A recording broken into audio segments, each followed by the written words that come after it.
आणि आता बातमी बीडमधून आहे। बीडच्या गेवराईचे तहसीलदार यांनीच वाळू माफियांना तक्रार आल्याची माहिती दिल्याचा प्रकार घडलेला आहे। तर सरपंच आणि तलाठी किरण दांडगे यांनी कॉल रेकॉर्डिंग व्हायरल केलेली आहे। तहसीलदारांनी वाळू माफियांना तक्रारी येत असल्याचं सांगितलंय। तलाठी किरण दांडगे यांचा त्यामध्ये उल्लेख आहे। तर गेवराईचे तहसीलदार खोमणे यांच्यावर वाळू माफियांना मदत करत असल्याचाही आरोप यामुळे होतोय।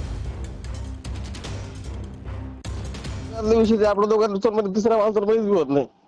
हा ना पण मी फोन केला आणि ह्या लोकांना म्हणजे तहसीलदारनी सांगितलं असेल, मग दुसरं कोण आहे सांगणार? हा, त्या दिवशी 2 ट्रॅक्टर धरले, त्या दिवशी रात्री आयुष्य चालू होता म्हणे गावात। हा ना, मग तहसीलदार जर असं करत असतील तर मग आपल्याला बी काहीतरी हे करावं लागेल। असं त्रयस्थ माणसं म्हणजे असं मला तिसऱ्या माणसाकडून कळालं, तिऱ्यात माणसाकडून किंवा तिथे चालू होत मागं गावातून तक्रारी सरपंच तक्रारी करायला असं तसं। मग सरपंच तक्रार करणारच ना। तुम्ही जर दिवसा बी वाळू भरायला लागले, तुमचं रात्री चालू आहे तर मी तरी बी काही बोलत नाही तुम्हाला, मी सांगितलंय बंद कारवाई करा। गेली ना, त्याच्यामुळेच कारवाई गेली ना साहेबांनी। मग सोडून दिले काय ते ट्रॅक्टर? कुठे ट्रॅक्टर सोडले ते?